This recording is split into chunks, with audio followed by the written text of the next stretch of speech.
বিসমিল্লাহির রহমানির রহিম। নবম ও দশম শ্রেণীর তোমাদের পদার্থবিজ্ঞান বইয়ের যে গতি চ্যাপ্টারটি রয়েছে দ্বিতীয় অধ্যায়, তার খুবই গুরুত্বপূর্ণ একটি ম্যাথ নিয়ে হাজির হয়েছি। এখানে দেখো কি বলছে, 54 কিলোমিটার পার হাজ বেগে চলন্ত একটি গাড়িতে 5 সেকেন্ড যাবৎ 4 মিটার পার সেকেন্ড স্কয়ার ত্বরণ প্রয়োগ করা হলো। গাড়িটির শেষ বেগ কত ও কত দ্রুত অতিক্রমণ করবে? অর্থাৎ আমাদের দুটো অ্যান্সার বের করতে বলছে, গাড়িটির শেষ বেগ কত এবং কত দ্রুত অতিক্রমণ করবে, তাই তো। তাহলে চলো আমরা এখন নির্ণয় করি। আগে দেখো, আমরা যে কাজটি করব, যখনই ফিজিক্সের কোনো ম্যাথ করবা সেক্ষেত্রে আগে সাইড নোটটা লিখে নিবা।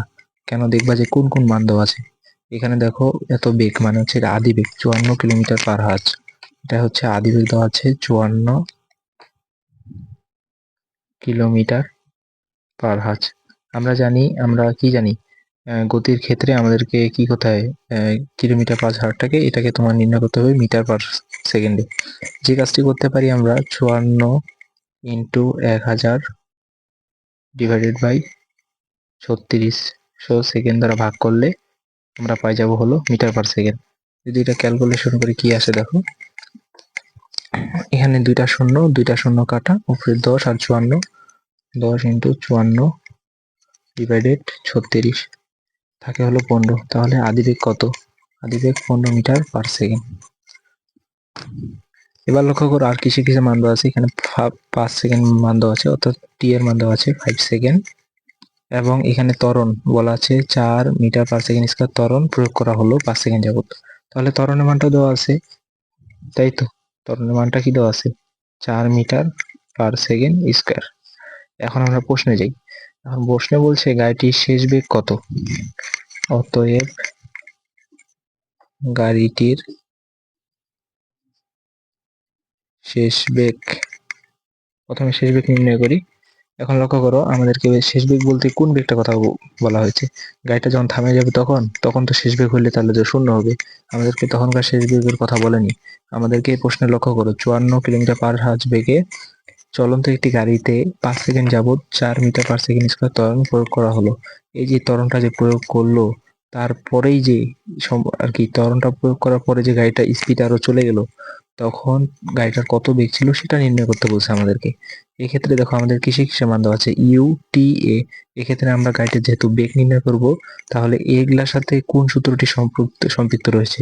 একমাত্র সূত্র হলো V equal to U plus at, যেটার মাধ্যমে আমরা বেগ নির্ণয় করতে পারি। যেহেতু ইউ এর মান কত, ইউ এর মান হলো 15 মিটার পার সেকেন্ড, 15 প্লাস এ এর মান কত, এ হচ্ছে 5 এবং টি হচ্ছে, সরি, এ হচ্ছে 4, টি হচ্ছে 5, একই হিসাব। 5 × 4 = 20, 20 আর 15 যোগ করলে হয় হলো 35। এটা হলো আমাদের একটা অ্যান্সার বের হইলো। এবার আমরা দ্বিতীয়টা নির্ণয় করি। আমাদেরকে এটা শেষ, গাড়ির শেষ বেগ হলো 35 মিটার পার সেকেন্ড। এখন আরেকটা প্রশ্ন আছে, কত দূরত্ব অতিক্রমণ করবে। অর্থাৎ এত সেকেন্ড, 5 সেকেন্ড যাবত যে 4 মিটার পার সেকেন্ড স্কয়ার ত্বরণ প্রয়োগ করলো, গাড়িটা এই বেগ নিয়ে কতক্ষণ যাবে, অর্থাৎ কত দূর পর্যন্ত যায় গাড়িটা থামে যাবে, সেই দূরত্বটা আমাদেরকে নির্ণয় করার কথা বলা হয়েছে। এখন দেখো, আমরা দূরত্বের সূত্র কি জানি, দূরত্বের সূত্র জানি as equal to vt, as equal to vt, as equal to u plus v divided by 2 into t। আরেকটা সূত্র জানি কি, আরেকটা সূত্র জানি as equal to u ut plus half at square. দেখো, আমরা এখানে তিনটা সূত্রের ভিতর কোনটা ব্যবহার করব। দেখো, আমাদের এখানে কিসে কিসে মান দেওয়া আছে, এখানে ut এর মান দেওয়া আছে। এখন আমাদেরকে নির্ণয় করতে হবে s এর মান, অর্থাৎ দূরত্ব।